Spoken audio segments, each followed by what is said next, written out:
Monkey ಪಾಕ್ಸ್ಗೆ ಸಂಬಂಧಪಟ್ಟ ಹಾಗೆ ರೋಗ ಲಕ್ಷಣಗಳು ಏನಿದೆ ಅನ್ನತಕ್ಕಂಥ ವಿಷಯವಾಗಿ ಈಗ ನಮಗೆ ಸರ್ಕಾರದಿಂದ ಏನು ಸುತ್ತೋಲೆ ಬಂದಿದೆ ಆ ಹಿನ್ನೆಲೆಯಲ್ಲಿ ನಾವು ಆಶಾ ಮತ್ತು ಪಿ ಎಚ್ ಸಿ ಓಸು ಹೆಲ್ತ್ ಇನ್ಸ್ಪೆಕ್ಟರ್ಸು ಮತ್ತು ವೈದ್ಯಾಧಿಕಾರಿಗಳನ್ನ ಒಳಗೊಂಡಂತೆ ಇಲ್ಲಿ ತನಕ ಸುಮಾರು 2 ಪ್ರತ್ಯೇಕ ಸಭೆಗಳನ್ನು ಮಾಡಿದ್ದೀವಿ ಮತ್ತು ಅವರಿಗೆ ತರಬೇತಿಯನ್ನು ಸಹ ನೀಡಿದ್ದೀವಿ.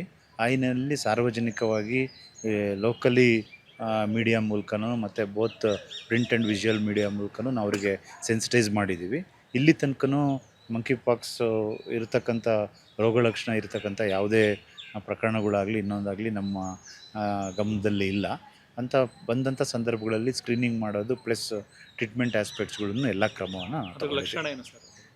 ಜ್ವರ ಇರ್ತಕ್ಕಂಥದ್ದು ಮತ್ತು ರ್ಯಾಷಸ್ ಇರ್ತದೆ, severe headache, regular viral aspect ಫೀವರ್ಗೆ ಏನು ರೋಗ ಲಕ್ಷಣಗಳಿರ್ತದೆ ಅದೇ ದಾರಿಯಲ್ಲಿ ಇರೋ ಹಿನ್ನೆಲೆಯಲ್ಲಿ ನಾವು ಆ್ಯಕ್ಟಿವಿಟೀಸನ್ನ ಮಾಡ್ತಾಯಿದ್ದೀವಿ. ನಿಫಾ ವೈರಸ್ ಇಲ್ಲೇ ಯಾವುದೇ ಎನಿ ವೈರಲ್ ಫೀವರ್ಸು ಅದು ಯಾವುದು ಆ್ಯಕ್ಟಿವಿಟೀಸನ್ನು ಬಂದಿಲ್ಲ, ಯಾವುದೇ ಒಂದು ಪ್ರಕರಣಗಳು ಬಂದಿಲ್ಲ.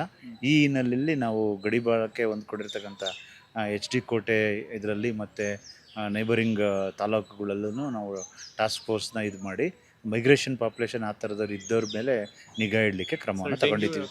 ಡೆಂಗಿ ಇಳಿಮುಖ ಇದೆ. ಲಾಸ್ಟು 15-20 ಡೇಸಲ್ಲಿ ಸಾಕಷ್ಟು ಪ್ರಮಾಣದಲ್ಲಿ ಇಳಿಮುಖ ಆಗಿದೆ. ಇಲ್ಲಿ ತನಕ ಸುಮಾರು 752 ಪ್ರಕರಣಗಳು ಇದ್ರೂ ಸಹ ಕೇವಲ ಆಗಸ್ಟ್ ತಿಂಗಳಲ್ಲಿ ಕೇವಲ 62 ಪ್ರಕರಣಗಳು ರಿಪೋರ್ಟ್ ಆಗಿದೆ. ವೆರಸ್ ಜುಲೈ ತಿಂಗಳಲ್ಲಿ ಸುಮಾರು 180 ಪ್ರಕರಣಗಳಾಗಿತ್ತು. 40% ಇಳಿಮುಖ ಆಗಿದೆ.